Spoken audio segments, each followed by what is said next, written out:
Okay, so thanks so much, Ayasoma, and to Samita and Buddhist Insights for hosting this, and to all of you who've come along. Very happy to be here, and very happy to be here, and also a little bit nervous. I'm not quite sure how this is all going to work, so I hope that it will work okay, and looking forward to your feedback as well. So what I want to do is I want to talk about one of my favorite topics, that is the end of the world. And my very dear friend Venerable Akaliko accuses me of being an apocalyphophile, an apocalypsophile, and a love. I don't even know how to say it, but anyway, being he thinks that I'm in love with the apocalypse. But no, that's not the case. Actually, I would much rather go on my life and just be happy and not have to worry about these things. But unfortunately, that's not the hand that we have been dealt. And what I want to do is I want to talk about how we are to live in these times, and how we are to try to face the reality of what's happening. Now, I just want to make a few kind of precursor statements just so that we're all sort of know what we're doing. I'm not here to debate climate change. I'm not here to talk about, the science of it particularly. And I'm also not here to try to persuade anybody of anything. And I'm not here to try to get anybody to do anything, all right? So that's not the purpose of any of these kinds of things. So what I want to try to do is more of a reflective and philosophical reflection around things, to try to give a bit of space to our own sort of emotional and intellectual and spiritual responses to the challenges that we're facing, so that we can perhaps have a framework which is going to be more meaningful. Okay. So I've framed this around the idea, the 4 topics: life, love, joy, and acceptance. And I'm going to be looking at each of these themes as we go on. And one of the reasons for choosing these themes was because when talking about difficult subjects, and obviously we want to try to present it in a way that is not overly negative or unrealistically positive. We want to try to have a balanced approach. And one of the things that I personally have found frustrating is the dialogue around hope, which sometimes called hopeism. And I find that the dialogue around hope is often, to me, very condescending and I find quite naive. This idea that we all have to have hope. And I'll be honest, I don't have any hope. I gave up hope years ago. So just to stop just for one moment, we've had some complaints about the sound on YouTube. Do we have to do anything from a tech perspective on that? Usually if everybody's mics are muted on this end, then that should be reasonably good. But if the sound, anything needs to be done with that, Amina? No, I think it's as it is. All right, it is as it is. If anybody's listening on YouTube, sorry about the sound. Okay, so maybe don't have hope. Okay, so yeah, like I was saying, I gave up on hope years ago, and I don't know, I'm doing all right. I mean, I'm not great, I have my ups and downs, but it's all right. And we have this kind of thing that it's a very kind of, I find it's a very, very judgmental approach to things. And so one of the first things I want to say to everybody here is, it's okay. Like, whatever you're feeling, it's okay.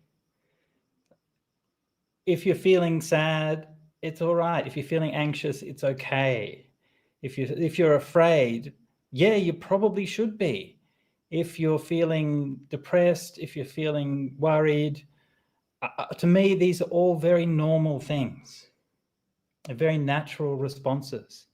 Doesn't mean we're going to have to get stuck in those feelings, but we shouldn't feel like that there's something wrong with it and we have to hide for it and try to pretend that it's not there. It's okay, actually.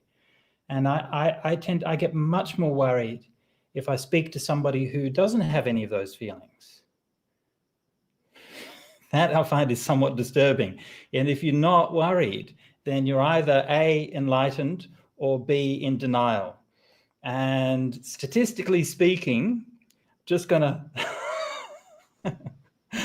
likelihood is there's a lot of people in denial in the world, few maybe who are enlightened. So the first stage in this is just to say, look, it's all right, whatever you're feeling, and we just accept those responses without, and I don't have any answers. And if there's one thing that I can bring to a dialogue around climate change and around all the problems that are besetting us, if there's one thing, it's that I think it's okay to admit that we don't really have the answers, because this is an unprecedented situation. Nobody knows the full scope of the problem. Nobody knows how to solve it. Nobody knows if we're going to get through it or how we're going to get through it or what's going to happen. It's all uncertain. So there's a starting point at least. But I can say one thing. There's one thing that I know for certain, and one thing that everybody here shares in common, and that is we're alive. We have made it this far. Everybody here, we've made it. We're here. Yeah? And that itself is pretty amazing. Oh, I should say, by the way, I should have mentioned this earlier, but can I just ask for everybody, if you can, switch your camera on, then that's really nice, because that means we can see each other and I can see the people that I'm talking to. I know not everybody wants to put their camera on, but if you can put your camera on, then I really appreciate it. And that's also how I know that you're alive, because otherwise you might not be, right? You might be just dialing in from the dead. That also can be a thing. Yeah. So thank you for those doing that. So everybody here is alive. That's something, isn't it? Right? That's something. That's not an inconsiderable achievement, right? There's a lot of people who haven't made it this far, but we have. Yeah? So far, we've managed to escape pandemic. We've managed to escape fires. We've managed to escape all of the other things all around us. So we're not doing too badly. Now, when we talk about what we call like an apocalypse or the end of the world and these kinds of things, what exactly do we mean? Like, what is that? What kind of thing are we talking about? Because of course, the reality of birth, aging, and death, well, we all know that, right? We all know we're all going to die. We all know that none of this can last forever. Not even the whole universe can last forever. So in a sense, it becomes easy from a Buddhist or a spiritual point of view to just kind of dismiss it and to say, oh, we're not, we're all going to die anyway. This is just very, very Buddhist way of putting it. We're all going to die anyway, so who cares, right? Well, I care, because it doesn't have to be like this. And there's a lot of this the suffering that's going to be caused, and a lot of unnecessary suffering that's going to be caused.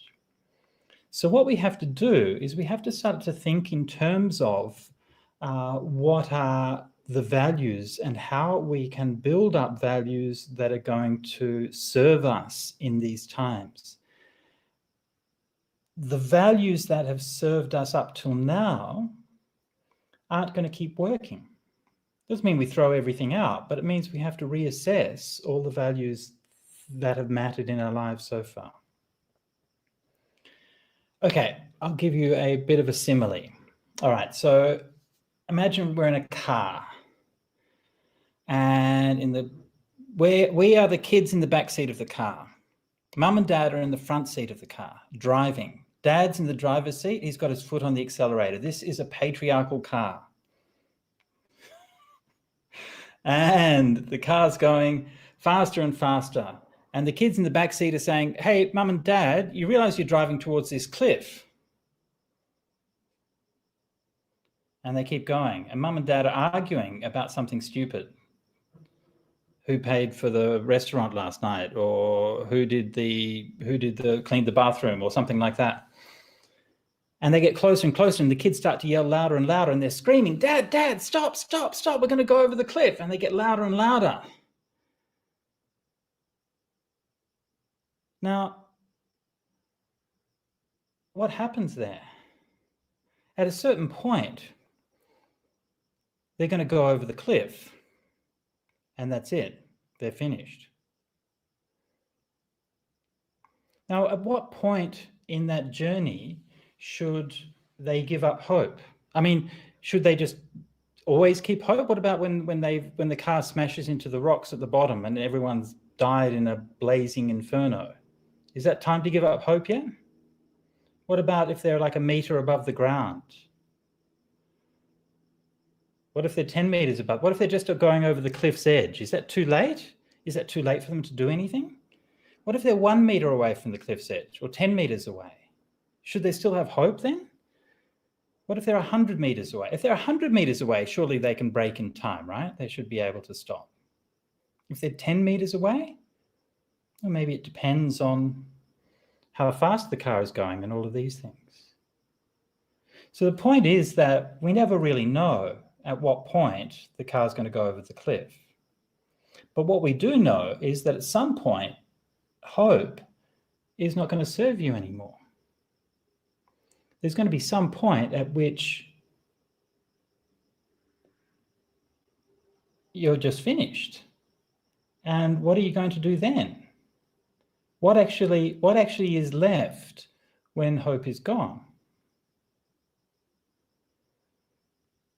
This is, incidentally, I'm giving this as quite a gruesome simile, but I have to say this is actually something that I have personal experience of. And I have, in fact, personally driven a car off the edge of a cliff, and I have faced the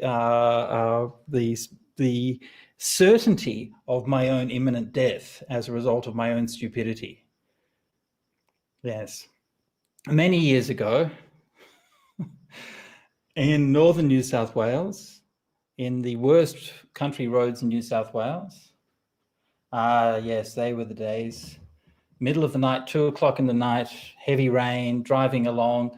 Quite a large quantity of marijuana was involved. And then the road just wasn't there anymore. And we were just rolling down the cliff. And I still remember very clearly this kind of weird sense of this kind of dislocation, this weird sort of sense of on the one hand, like my brain was kind of split. On the one hand, part of me was like, I absolutely know that I'm going to die now. I had no doubt, you know. And then the other part was just like a sort of split off observer, was just kind of watching things. And it was like, it wasn't saying I'm not going to die, but it was just like the message wasn't really getting through. So really kind of hard to say. Obviously, I was wrong because, well, here I am, didn't die. So that's a relief. But there's something about that moment where you come face to face with that reality of your own mortality. So if we come back to that family in that car, you know, the kids screaming, "Stop, stop, stop." Parents ignoring them, keeping on going. What do they have in common? I mean, at any point along that journey, they're all different. They're all having different emotions, different reactions, all of these things. But what is it they have in common? Well, what they have in common is they have life. They're all alive. And that is, to my mind, is what gives us the foundation for a set of values. Now, I have to admit that much as I would like to imagine that this idea was my idea, but unfortunately somebody beat me to it. And I don't know if you've heard, but 2,500 years ago in India, there was this monk called the Buddha, right? And he said a number of very interesting things, and I can strongly recommend that you read up about the Buddha and even read some of his sayings. And there's a little thing called Sutta Central you can go to find out those things. And he had some things to say about the end of the world. He actually had quite a few things to say about the end of the world.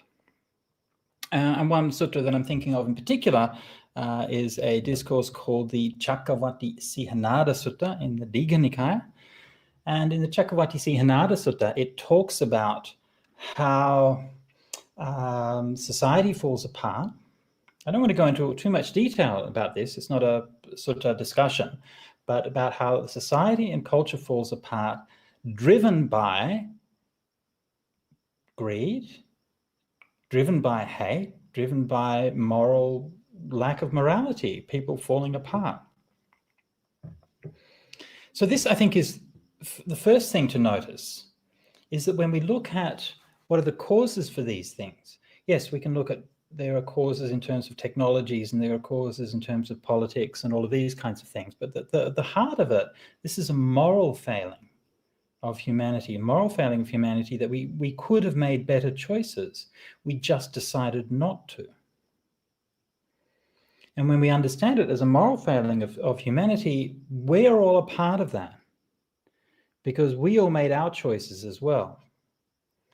And nice as it is to blame other people, we also have to accept that responsibility. So again, without going into too much detail as to the Cakkavatti Sihanada story, I do really encourage you to recommend it if you haven't. But at the end of the day, everything completely falls apart and everybody's just attacking each other with knives, killing each other, and there's just butchery and mayhem. I mean, it's like this whole Mad Max scene. It's very dark, okay?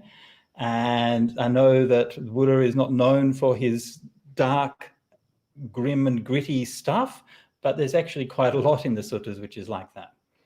And the Buddha didn't kind of linger on it. He didn't indulge in it, but he did acknowledge it. This is a reality. And everybody's gone and the whole world is empty and it's just dust. And the few remaining survivors are just hiding out until after hiding out, one man comes out. And then he looks out and he encounters another man who has also survived. And like this whole story is told like a parable, all right? And in a parable, we don't know anything about these people. We don't know their names. We don't know their backgrounds. We don't know who they were, why they survived, or what they did. None of that actually matters to the story. There's only one thing that matters, one brute fact that matters. They lived. They were still alive. And when they saw each other, they couldn't help themselves. They cried out, oh my goodness, somebody else is alive. Somebody else has survived. And they ran to each other and they hugged each other. And they were so full of joy because of that. They couldn't help it. There's another person who survived. And then they said to each other, my friend, it's so wonderful to see you. What are we to do? How are we to live now? And they said, what are we to do now is we are to let us make a rule by which to live so that this doesn't happen again.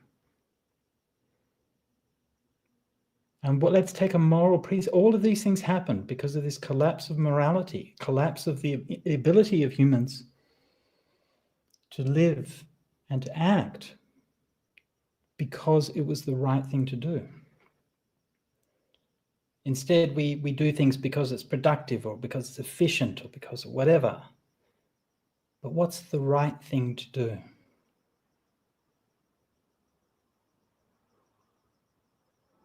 And so they said, okay, let's make a rule. Let's make a precept. No killing. Panatipata veramani. Refrain from taking life. The first precept, the foundation of all morality and foundation of all Buddhist morality, not to kill any living creature. And that is the foundation for the re-establishment of society. From there, in that story, things gradually started to get better. People became healthier, they became more long-lived, they gradually rebuilt everything, and then at a long time in the future, there was an idealized society with a wheel-turning emperor, Sankar, I think it's Sankar, is it Sankar? I think it's Sankar, and the Buddha Maitreya appeared.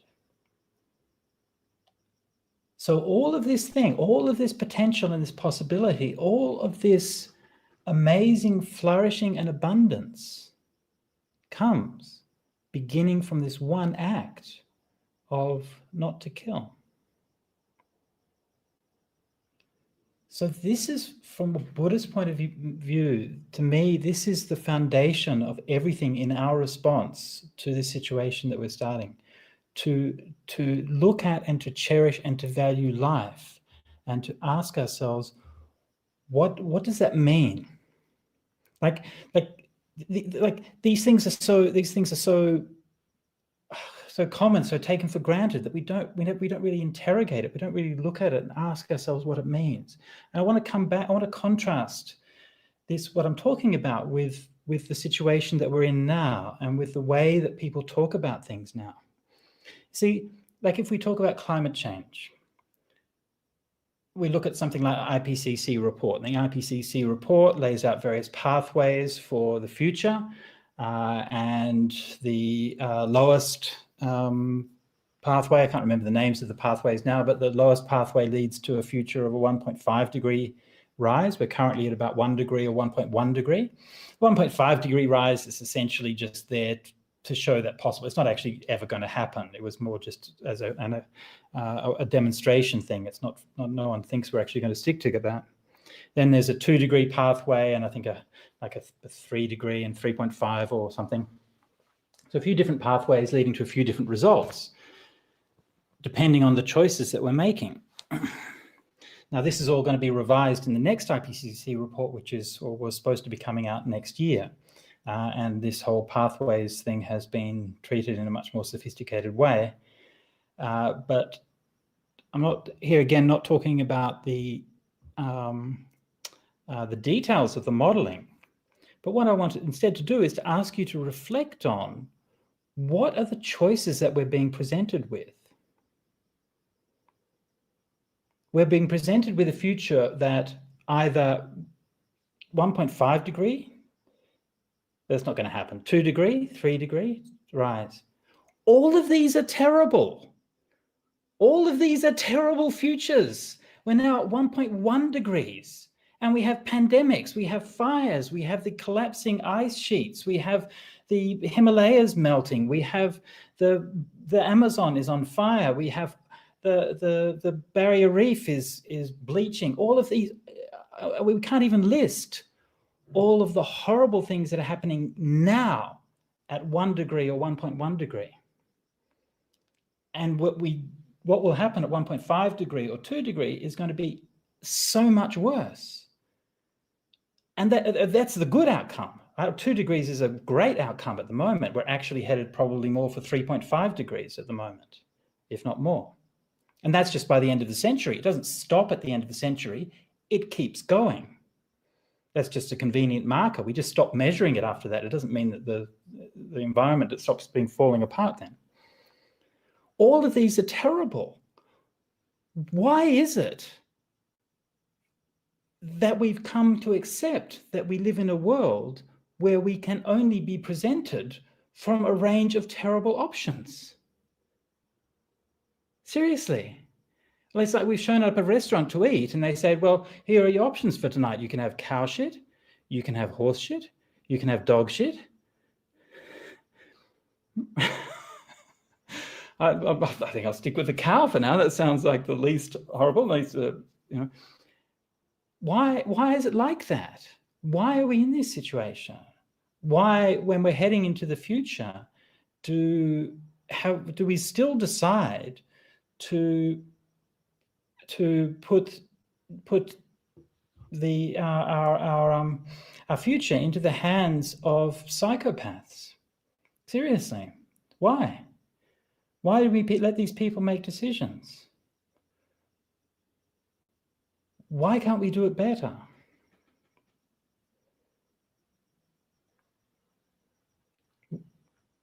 Think about what are the kinds of choices that we've made and how it is that we've got to be where we are.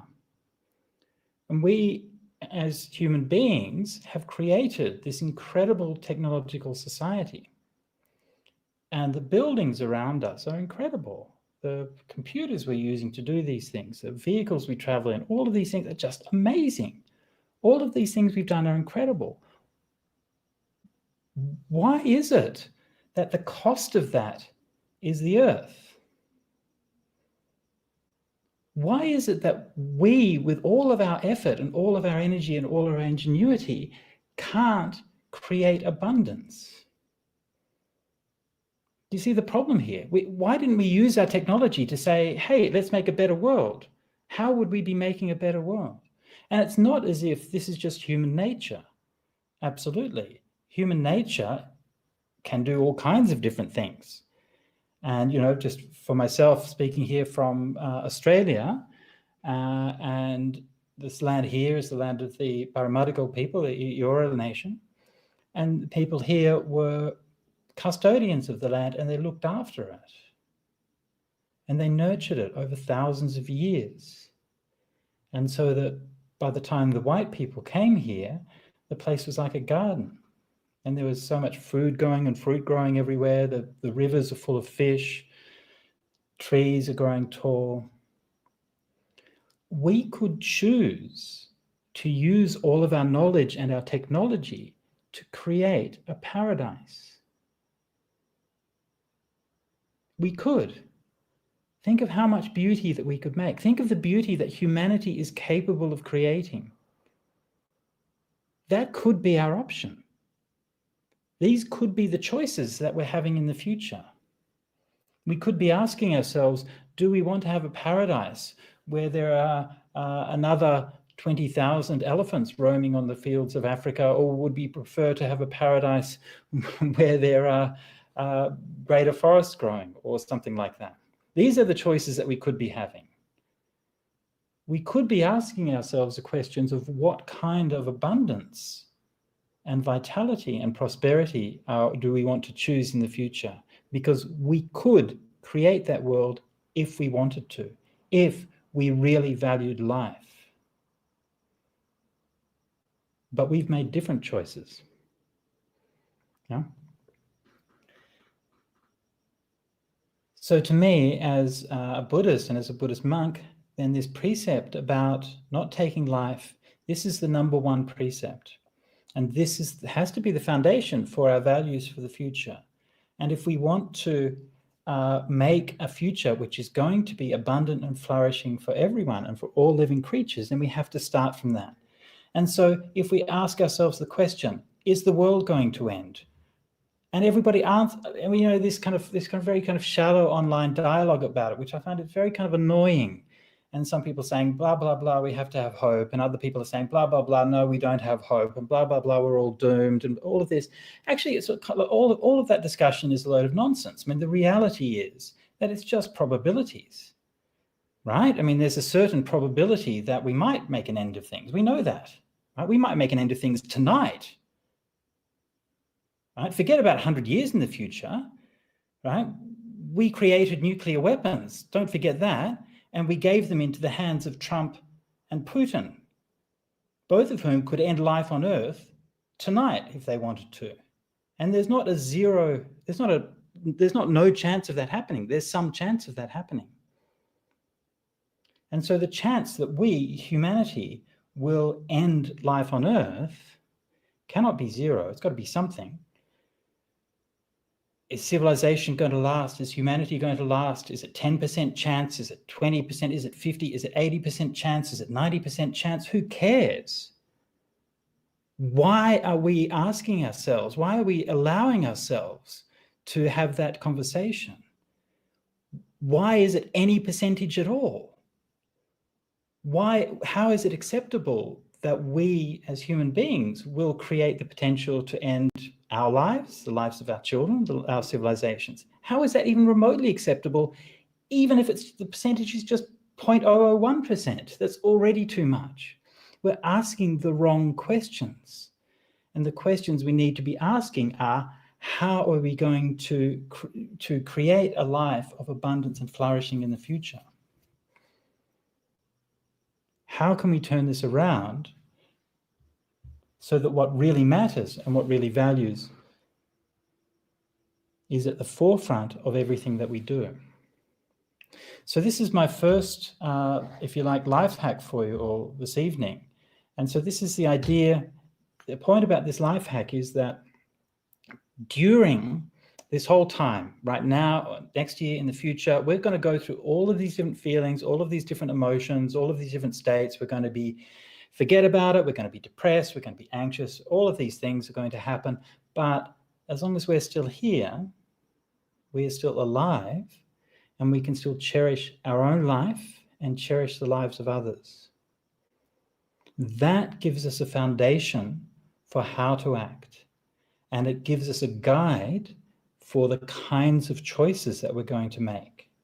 And we can continually ask this as a way of extending and expanding the scope of the first precept.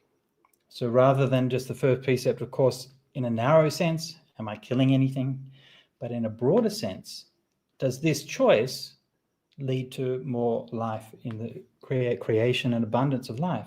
Eating meat versus vegetarianism, buying new clothes rather than buying secondhand clothes, traveling on journeys, building houses and renovating them. All of the choices that we make in our lives, these all have an impact on life and how life flourishes on earth. So we can try to make better changes, try to make better choices, and we can reject the false dichotomies that we're being fed, that somehow it's natural and normal that we are being given a bunch of shit and asked to choose which one we like. All right, so that's my talk for you this evening about life hacks for the end of the world on life. And it's now 12:41, so it's about 40 minutes. And I'd like to open up for questions or feedback or comments. And particularly, I'd be interested to hear people's like comments and feelings and responses and how, where they're at and so on. Or if you have any like specific questions, then that's also, of course, welcome as well.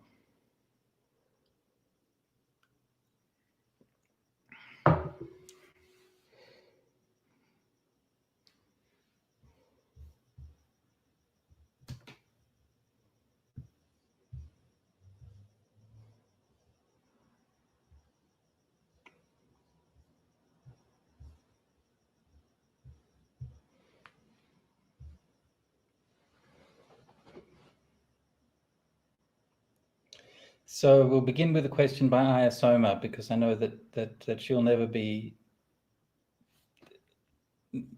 lost for words. Is that right, Aya?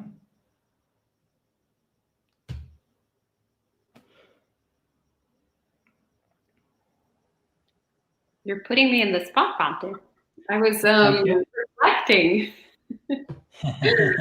on your words, the flavorful menu. The cow, is it?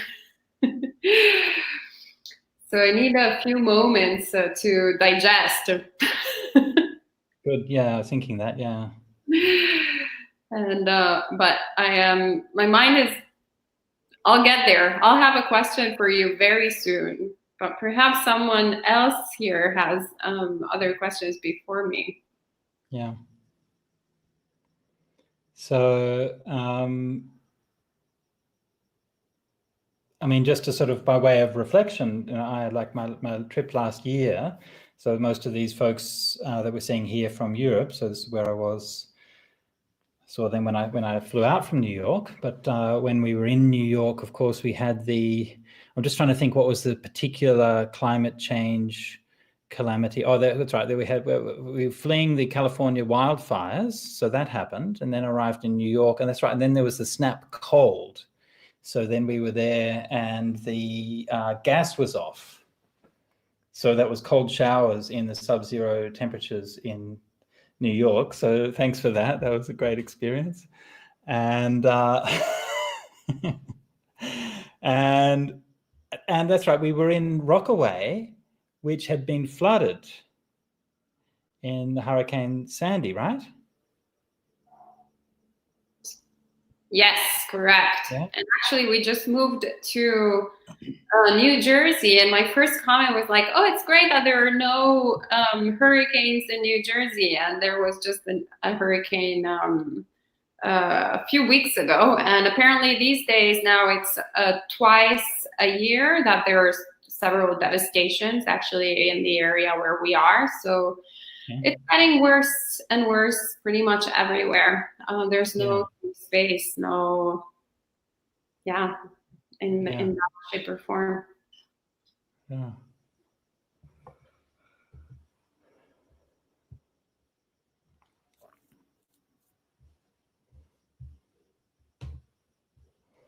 Okay, so I've got a question from YouTube. Oh, so Kelly wants to speak. So Kelly, I believe you can unmute yourself. You've got your hand up. Did it work? Yep, that's it. We can hear you. Okay. Hi, Bhante. Thank you so much. I just wanted to say how much I appreciate your ability to be so very real about all this, and the blend for me of the resources that come from the Dhamma and Right. that come from having, some worldly vehicles like Extinction Rebellion to join with others. It makes a way to live with what reality is. Yeah.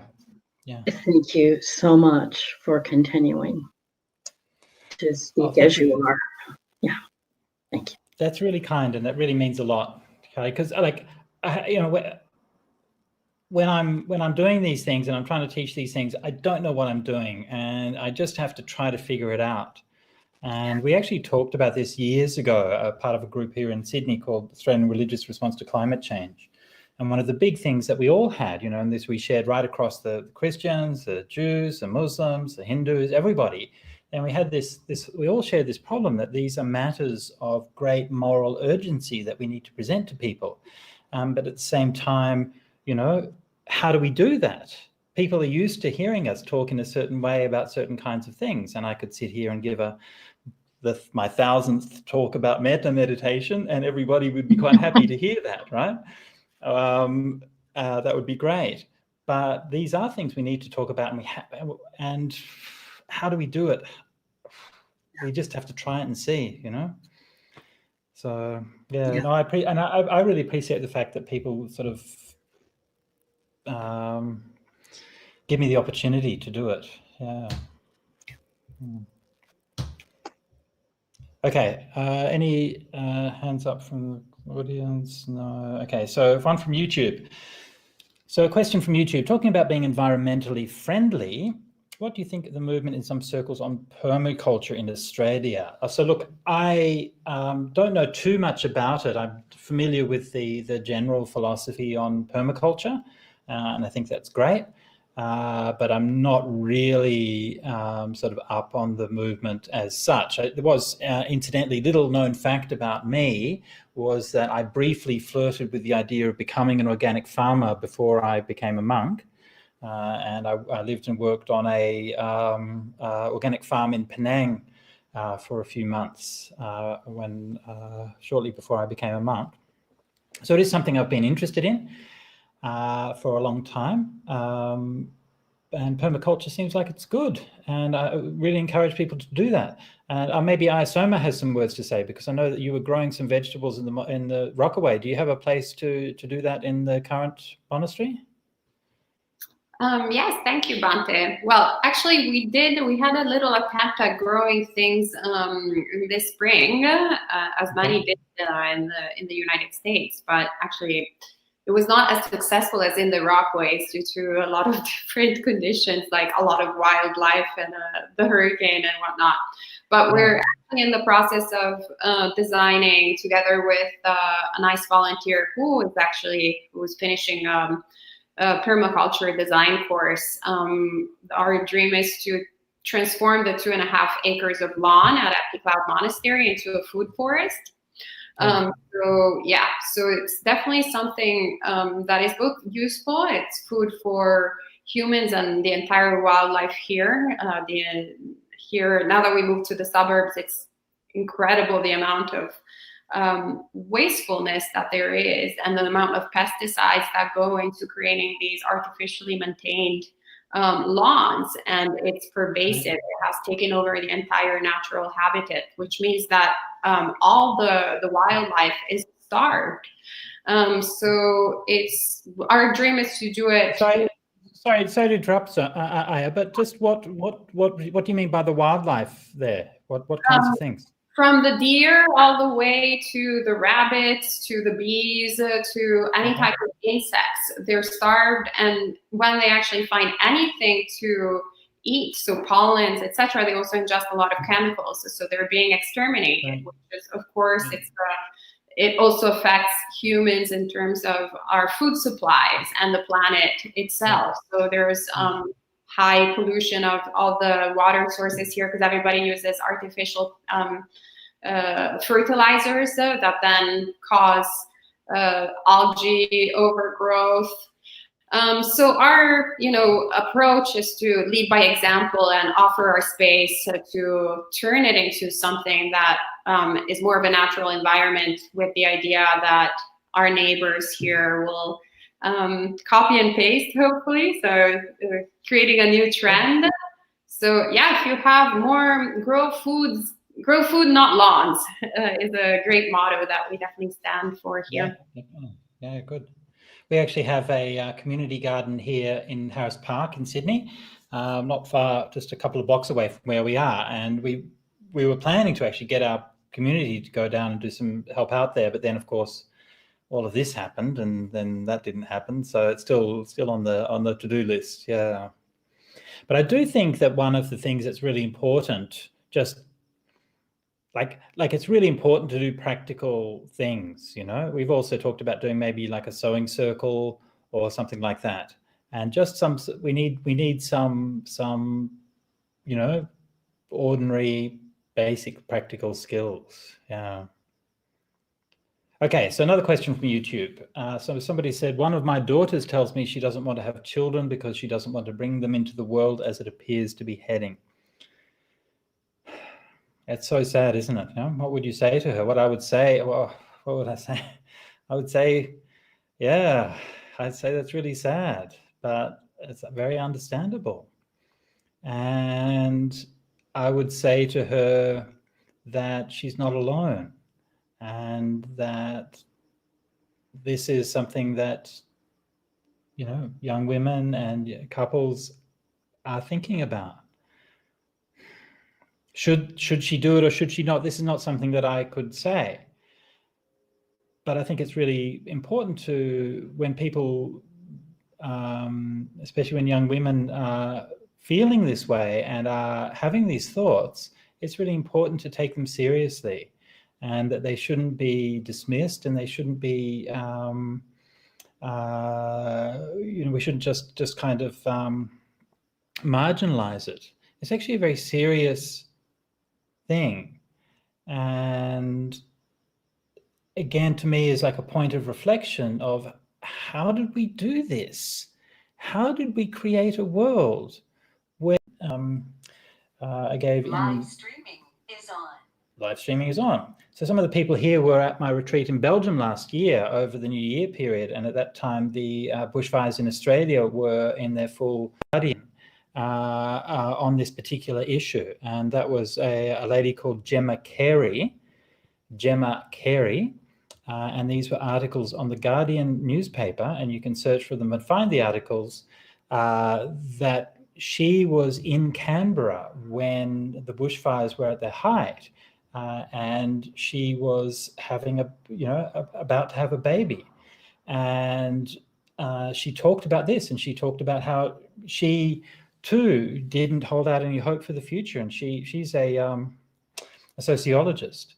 She's a university lecturer, And she's saying that even though she doesn't think that her child would have any future, then she wanted to share what time she could with her. And to me, there was something quite, like in the article, she wasn't trying to defend it or wasn't trying to argue for this point of view, but just trying to share her own perspective on it. And I think there was, to me, there was something quite beautiful in that. And it comes back again to that question of life, which I've been coming back to in this thing, that a life is valuable, even if it's short, even if it's not the best life we can have, then it's still something. So I don't think that there's a right or a wrong answer, and I don't think that we should be preaching to young women about the choices that they should make. Sorry, you've got some noise coming across there. Sounds like there's an air raid going on. No? Okay, now we're finished. All right, very good, excellent. So yeah, we shouldn't be preaching to people, and we should be accepting of the choices that they're making. So for the person who asked that question, it's heartbreaking, I know, and I know it's heartbreaking for your daughter, but she just needs your love and support, that's all, and your trust that she will make the right decision. And I think that one of the things that we, as the older people, have to do is we have to acknowledge that we stuffed up big time. I'm sorry, but we really just did, and we didn't mean to, but God damn it, we did, and here we are. So we're just like really sorry. And if you don't think that our answers are going to be any good for you, you're probably right. So just ignore us. Okay, so I was posting another question from YouTube here. What's the most important points of action would you envisage in a wise response to a bizarre situation with the threat of so many nuclear weapons? Probably looking at some best organized activist groups. I remember an interesting, quite recent podcast about with Sam Harris. I'm not entirely sure, but I definitely think that the nuclear weapons problem is one that is absolutely just brushed under the carpet, and we just kind of get used to it, and we really, really, really shouldn't. Those of you who've been watching the news in the last day or two would have seen that North Korea were just parading some of the world's largest ICBMs, which they've just unveiled. So after we were told very confidently a couple of years ago that that's all solved and the North Korea problem is now done. Yeah, well, no, actually, that's not happened. It is absolutely immoral to be creating nuclear weapons, and it's immoral for countless reasons. But one of the reasons it's immoral is that you can never know who's going to get your hands on the bloody things. And if you think that you can make systems that's going to guarantee that they're only going to be used safely, I mean, the idea that you can think that they can be used safely is just so immoral in the first place. And then there does not exist a governmental system where you can guarantee that those will not be put into the hands of psychopaths. And that's what's happened today. And it's really dangerous. And of course, as climate change proceeds, then the danger of them being used goes up and up and up. So definitely is related to everything we're talking about, and definitely something that I would strongly suggest, especially for anyone who here is listening in from the States, that this is something that you should be raising with your representatives, and you should be lobbying your representatives to basically eliminate or reduce nuclear weapons as much as possible.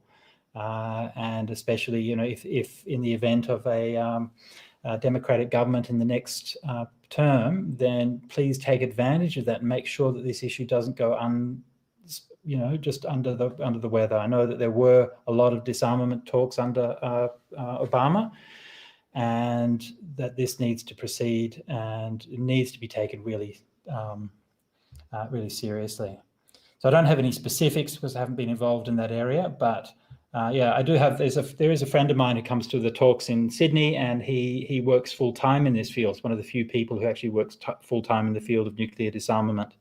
And we used to joke that he's one of the few people in the world whose job required them to be look forward to a day when the world would last long enough to be destroyed by climate change. Okay. Another question from YouTube. Bhante, thanks for sharing the Dhamma. Could you please talk about walking the tightrope between the corporate world and Dhamma? Right. Sometimes I feel that I'm too drowned into corporate culture, and then I come back to study some Dhamma and be able to save myself. Very powerful choice of phrasing there, right? To be drowned. And this is actually reminiscent of a lot of the phrasing that we hear the Buddha using for talking about the defilements, that the defilements would be, one would be overwhelmed with them, that one would be like drowning in the flood, like the ogres, or be stuck in the marsh, and these kinds of ways of thinking, ways of talking about it, and to feel that way about the corporate world that you're stuck in, it's hard, right? It's hard. I don't have any, I'm a monk, right? So I'm very lucky that I can leave all of that stuff behind, and then I can get my bowl and I can walk down the street and people will put some food in my bowl, and that's pretty good. And I understand that not everybody can do that. So you've got to earn your money somehow. So sometimes we just have to do the best we can. But the only thing that I would say is, obviously you try to do your best. Obviously you try to live a moral life at your work, and you try to live the best culture that you can. But also remember that there are a lot of different places, a lot of different opportunities. Keep your eye out. And there are good people making right livelihood in all kinds of different industries. And I'm sure that there is somewhere where your skills and your presence are going to be valuable for somebody.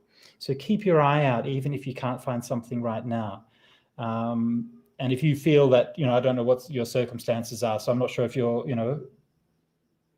what your work is or how that's going. But if you can look for an opportunity to find meaning in contributing in a positive way, then don't neglect the fact that your ethics and your integrity and your love are invaluable for somebody somewhere. And in somebody's work, somebody's company, then those qualities that you can bring, regardless of the professional things, but your personal qualities, your humanity, is something that can grow and enhance somebody's work or somebody's job somewhere. Okay, Theresia has made a comment here. I just feel like I'm a little done with philosophizing about how we could do better. People who should care more just don't. I understand how you feel. Are there people in this group that want to start a revolution? Yes. That won't be remembered as one that won't start another global war, but will change hearts of more people worldwide on a profound level. We are capable of doing so. Sign me up, Theresia. I'm up with that. Yeah. Okay. So yeah, thank you for that feedback. And look, I know that this is, to me, I want to make this kind of space where people can share that and share their feelings. We're not going to solve all the problems today, but we just to express that. Okay, so another one from Ayasoma. So this is from YouTube, posted by Ayasoma. Thank you, Aya. Should I accept my despair? If not, how to challenge it? Thank you for that question. Despair is okay. Despair is not the end of the road, all right? Despair is a feeling, and despair can be a very powerful part of a spiritual journey. Despair is never nice. It's not fun, okay? But it can be a hopeful sign in the sense that despair is the precursor for a fundamental shift in values, for what we call an existential crisis. And existential crises are good, and you should have more of them, okay? And what an existential crisis is like if you feel like the rug has been pulled out from underneath you, like your sense of purpose and sense of values is just all up in the air. And it's accompanied by all of these kind of emotions, which can be despair, anxiety, but not necessarily negative emotions. It can also be accompanied by euphoria, by like a sense of, I can do whatever I want, and all of these kinds of things. And so it's easy to mistake an existential crisis for an emotional one. Not easy to tell the difference always, all right? But the difference is that the root of an existential crisis is meaning. It's searching for, it's looking for a new meaning, for a deeper meaning and deeper set of values. And so this is why it takes some courage and it takes some guts. So if you're experiencing despair, then, you know, it's hard, I know. And I want you to know, so whoever asked that question, I want you to know that I feel you, that I care for you, that you're not alone, and that there are so many people around who are going through something similar. It's okay, it's understandable. It won't last forever. It's impermanent. Despair is impermanent. It can't last forever. So don't hold on to it, don't attach to it. But look into it and to see how out of this, how is a new set of values and a new way of living going to grow? And this is one of the concerns that I have, is that if we're too successful in managing our emotions, right, keeping things on track, of course, it's good to do that. We need to do that. We need to control our emotions to keep them on track and all of those things. Absolutely, right? But if we're too good at it, then we can miss out on the more profound transformations and questioning that can come. All right. Shannon, I believe what we do and say will lead by example is the best way to influence others instead of preaching. I agree completely. Every little thing that we can do and show others, spreading love and kindness, makes a difference. Thank you so much, Shannon, and I agree completely with that. And I'm hoping that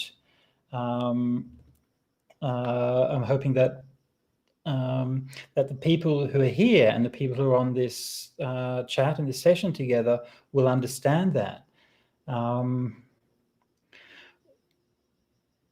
We as spiritual practitioners, I believe that we as spiritual practitioners have a special role to play in these times. And I don't mean like a particular practical role. I mean a role in a sense as witnesses to the truth and as witnesses to the human condition. And again, this is quite separate from what we might do in terms of activism and so on. Here I'm talking not about your activism or anything like that. I'm just talking about how you are as a person, what kind of values we share as a person. And so we can take that role of being an example and being a guide and being a light for others. So thank you for that, Sharon. John, and I'm just trying to see which John this is. Anyway, John says, I can't see John on this. Anyway, John says, hi, Bhante. I like to think of the 5 precepts in an expansive way as you talk about today. I want to share Thich Nhat Hanh's ideas on this. Right, so John from New York. Hey, how's it going, John? Yeah. Sorry, we had a few Johns on the last chat I was on as well. So, yes, so...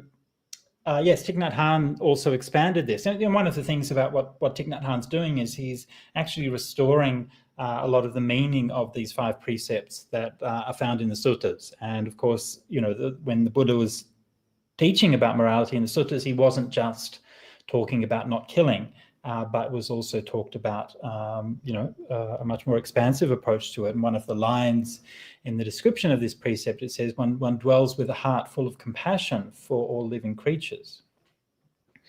So this is something that goes well beyond just not killing. Yeah?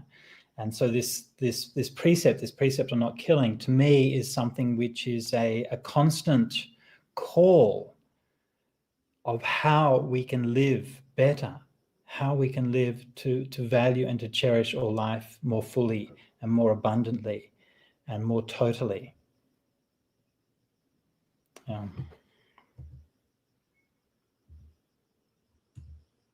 Okay, Ayasoma. There's a hand up. Yes, Bhante, I actually finally have a question. Excellent. I was wondering if you could recommend an appropriate response so when dealing with climate change deniers or people sharing conspiracy theories, that is all the rage these days, and be often go through like the whole moral relativism and it's just my opinions, don't get attached to views and whatnot. Yeah. Well, what do you do, What do I do? Yeah. Well, I ask questions to senior monks as my original teacher. Oh, come on, that's just the patriarchy. You can do better than that. Well, by monks, I mean, by senior monks, we use monk as gender neutral here at MT. Okay, fair enough. So is that it? That's all you got? Well, yes, I want to know from you because I don't know if I have an appropriate response. I definitely have a response, but I don't think it's the appropriate one. Or tell me what it is. It's the starting point. Go on. Well, what I try to do is fully listen to the person sharing their experience or their views, trying to keep an open mind. So not going there with the idea that I know the answers to everything, because actually I'm not a scientist. I'm not a professional myself. So there are certain things that I seem to have an awareness of, or that I see in my, in my experience, like kind of like what we're talking about in terms of permaculture. So all the insects dying, the environment dying around us, or this sort of, kind of trauma. So whenever I am faced or presented with those thoughts, I try to understand why, or ask questions to see where and how that person, why they're holding that view to begin with. What is their definition of truth? And then through that exploration, also see where I am holding the experience, what do I define as truth? And from there, trying to establish a dialogue. But most often than not, it can be very challenging because there is a sort of barrier of not even venturing into any sort of openness to having that dialogue to begin with. So when someone places such a big wall, like only this is true, anything else is wrong, then eventually I will just stop engaging with that person. But I don't know if that is the appropriate response, or if there is a more skillful way to approach it. Yeah. Well, thanks. You that's certainly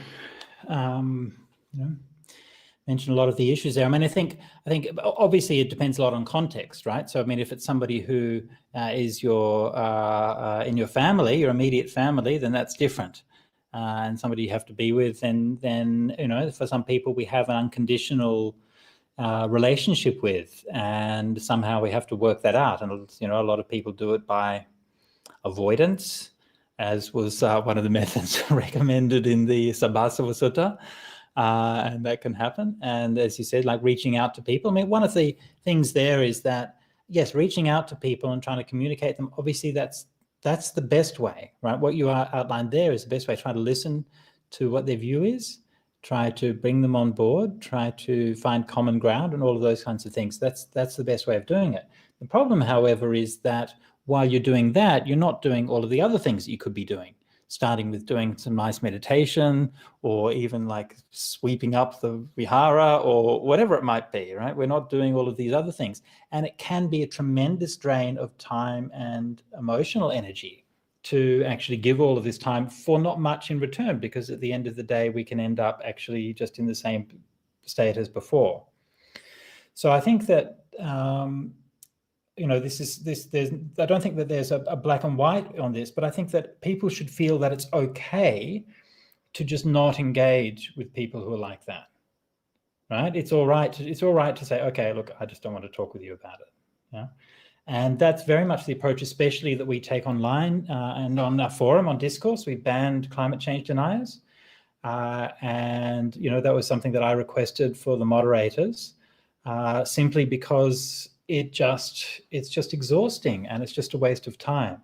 Now, one of the problems is that online discourse is of necessity much shallower and harder to get to the matters of real substance. And this is why I think that this is one of the major problems that's what happened is we've shifted our social dialogue onto social media, and we haven't grappled with the fact that the level of discourse there is just crap. It's just so bad. And if you're in a room with somebody and talking with them and actually taking the time and the effort to gradually, and often over a period maybe of weeks or months or years, getting to know them, appreciating their values, and then reaching out to them, that's just a completely different kind of thing. So I think especially online, that my personal recommendation would be don't try to engage with these things online, just block them or just don't even bother. Of course, it's difficult to know because there's always gray areas, but I think there's part of it. And I think it's also important to acknowledge that so much of this discourse is driven by bad faith, especially with the bad faith kind of assumption of the two sides. You know, we have to present two sides of things. And no, there aren't two sides to it, actually. And we have to have the confidence to say that. If you're interested, I wrote a little fairy story about that recently, which is on our website, on the Lokanta Vihara website. It's about fairy castles. And so it's just a short little story, and you are invited to read that if you want to read a little fairy story. And it's basically a story about that breakdown in communication. And I think one of the things which is really sad about it, right? One of the things that's really sad is that it's nice to live in a world full of weirdos. Right? And it's lovely to be able to think that, oh, these people with crazy ideas and these wacky things, and it's actually really fun and it's engaging and so on. And if it wasn't so toxic and so dangerous, it would actually, like in the old days, conspiracy theories used to be fun, right? But now they've taken all the fun out of it. So, and we end up, you know, I found myself, you end up in a situation where you're constantly having to say, well, no, that's not actually what the fact is. I don't want to be that guy. I don't want to do that. It's boring, but the stakes are too big. Anyway, so look, if there's one thing that you can remember out of what I just said, it's just this, that it's okay to not engage. It's all right. Don't feel guilty about it. If you want to make that choice, you make that choice. Okay, so I'll answer these other couple of questions that we've got on here from Michael and from Flavio, and then we'll just finish up because we've gone, I think, enough time for this evening. So from Michael, if the law of karma is based on intention, would it involve bad karma to take, say, on a long distance flight, for lack of a better everyday life example? Flight passenger probably does not intend to harm the climate at all, but so to speak, hazards the consequences. Yeah. How does the law of karma know about climatology? Yes, well, exactly. So the issue here, and this actually calls back to something which I mentioned in passing in the talk, calls back to the problem that our morality is not really adequate to address the issues.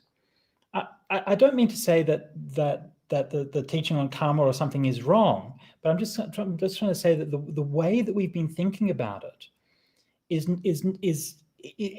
not designed to cope with the world that we find ourselves in. And, you know, if we look back at traditional Buddhist discourse and people would talk about this precept on not killing, well, most people would concentrate and say, well, don't squash the cockroaches and don't go fishing or something like that. And so, you know, we keep it on very kind of simple examples. But yeah, don't do those things. But that's not the that's not the thing that really matters.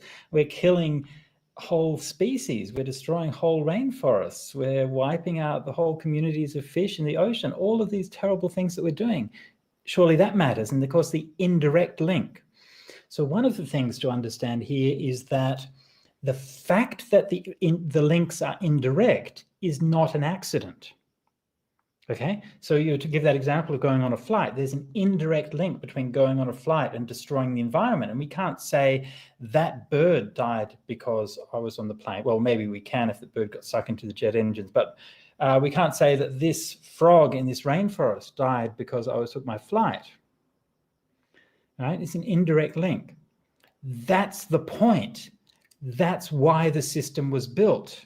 It was built in order to separate cause from consequence, so that people could act in ways where they didn't see the result.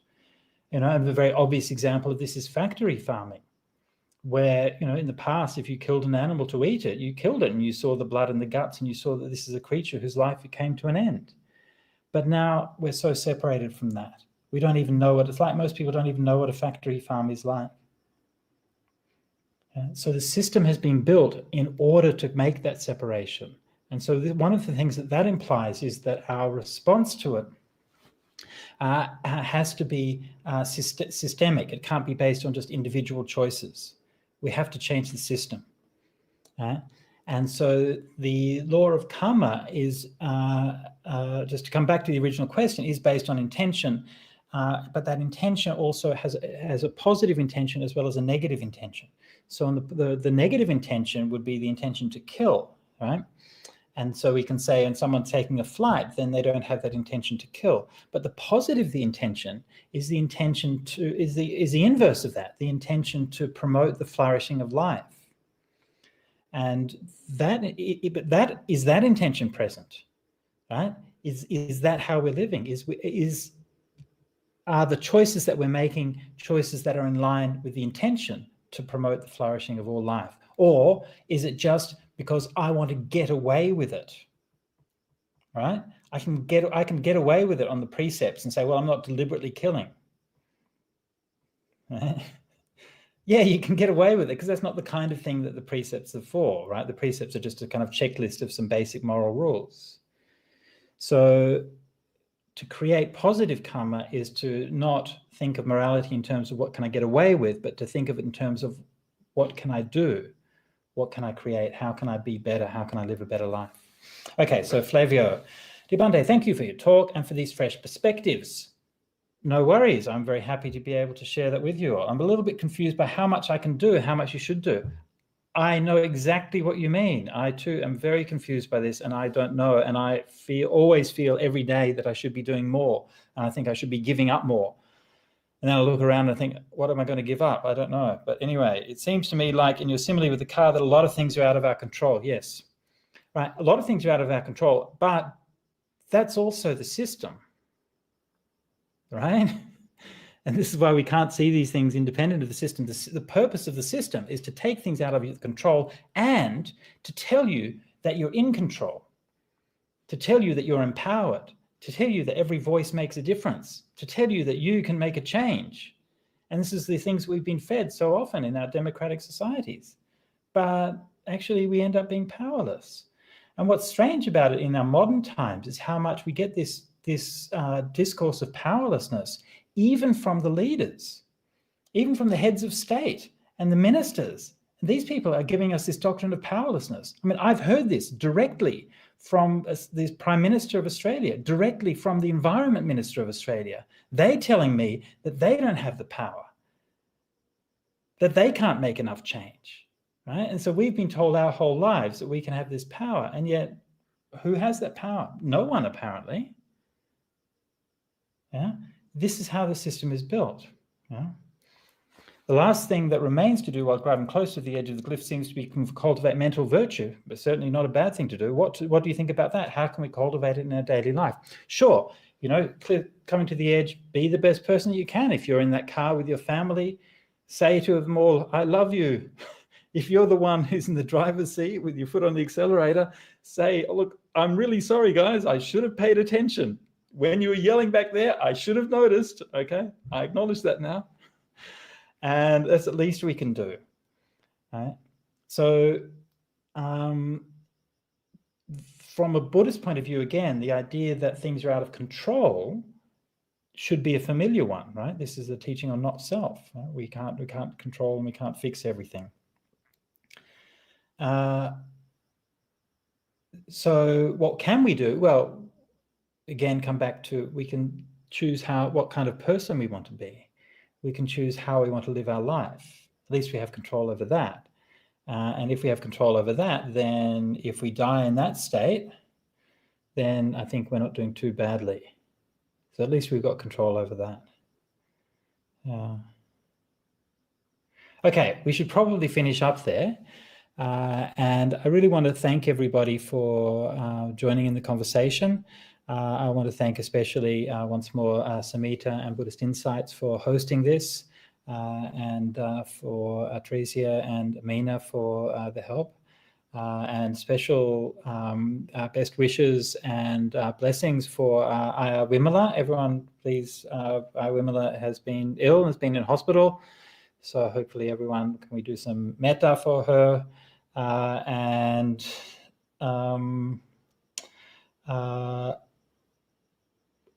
We will be back again the same time next week, right? Same time next week, is that correct, Tresia? Yes, exactly. It would be next week, the same time. Okay, very good. If the So world- that is to say, sorry? If the world didn't come to an end yet.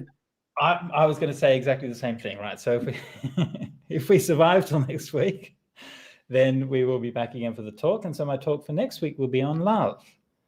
And so what I'd like maybe for this week, and I think Sama's point, she made a good point that it takes a while to digest these things. And a lot of these are ideas and things that I've been contemplating and reflecting on for many years now. So what I'd like to ask you to do is to, I would actually really love to be able to do this with you in person, and to spend some time to be able to reflect and meditate on it together. But for this week, can I ask you all to just try to spend some time in your meditation or in your reflection, just to sort of think about some of the things that we've been talking about, and then to just, as we go on for these series of workshops, then I'd like to also hear more from you. So this first workshop is mostly me talking, but I'd like to hear more from you as we go on. Yeah. Okay. Very good. Sadhu, sadhu, sadhu. And all of the venerables and all of the good people who are here, thank you so much for all your time and your attention. And I wish you all the best. And I wish may you be happy and may you always flourish in the Dhamma. Sadhu, sadhu.